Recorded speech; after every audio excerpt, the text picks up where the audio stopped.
Thank you, Mr. President, Madam Chair, Madam Sponsor. Panghuling katanungan na lang po. May suporta po tayo para doon po sa may mga autism. Ang tanong naman po, yung pamilya naman po, paano po matutulungan ng panukalang batas na ito? Yung mga caregivers po, kasi medyo mabigat po yan. Financially, talagang malaking dagok na po sa pamilya, lalo na kung ang pamilya po ay naghihikahos. Araw-araw po, linggo-linggo, yung maintenance ng bata o tao na may autism, saan kukunin? So ano naman po ang maitutulong nito doon po sa mga caregivers, sa pamilya po, considering yung financial, emotional strain, psychological demands for long-term care. Nakapaloob din po ba sa panukalang batas na ito, Madam Chair? Opo, Mr. President, dahil batid po ng panukalang ito na talagang hindi lang yung tao na mismong may autism spectrum disorder ang humaharap sa mabibigat na hamon, pati yung mga nagmamahal, nag-aalaga, kasama niya sa pamilya at tahanan. Kaya kahit po sa anumang health condition na pag-uusapan na rin na kailangang alagaan din yung mga nag-aalaga.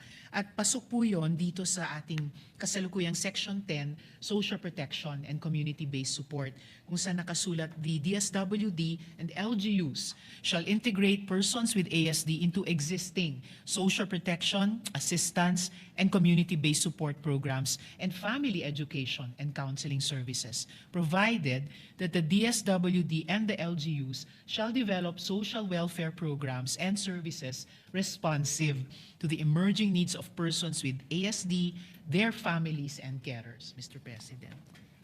Mr. President, with these points raised in the spirit of strengthening the measure and ensuring its effective implementation, I therefore respectfully manifest my intention to be a co-author of this bill.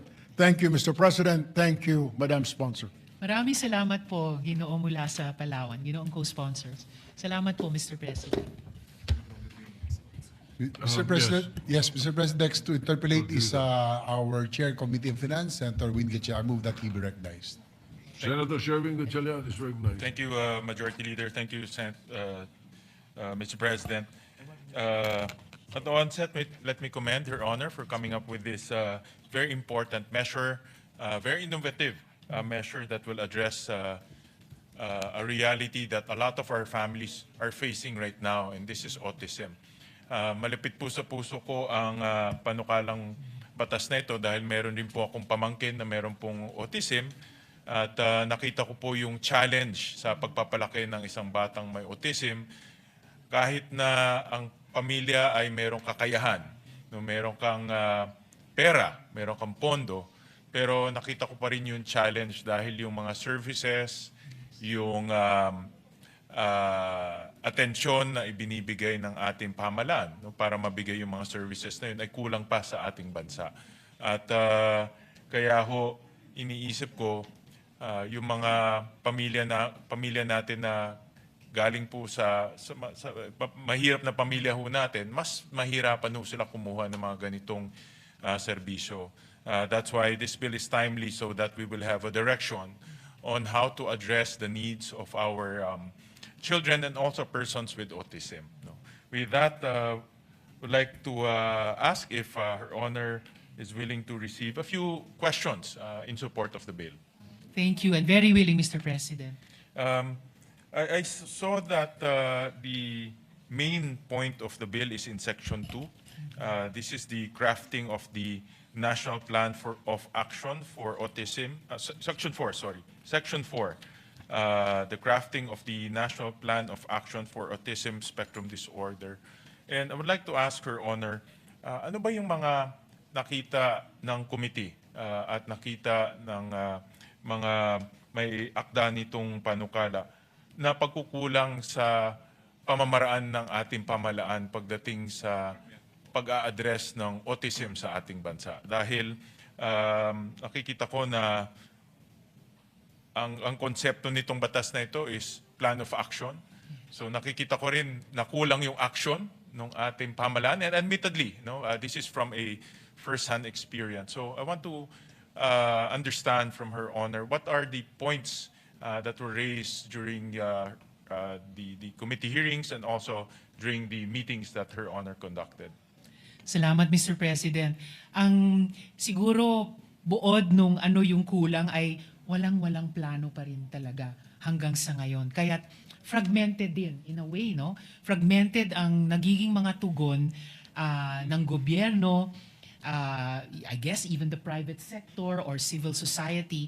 And practically, tulad ng napag-uusapan natin, Mr. President, with the good gentleman from Valenzuela at kanina with the good gentleman from Palawan, practically ang mga pamilya are on their own at nakakapag-muster na lang ng support system, circle of care around the child or person with autism ayon sa kanilang kakayahan at ayon sa kanilang kaalaman. Dahil wala pa po tayong isang pambansang polisiya sa ating bansa na pinamumunuan ng gobyerno mobilizing the resources of the different agencies to support yung mga pamilya to take care of a member or a child with autism. Kaya for the first time, sinusubukan nating gawin yon dito sa panukalang batas na ito and covering all those areas of life na pwedeng mag-fall through the cracks ang isang child or person with autism dahil hindi pa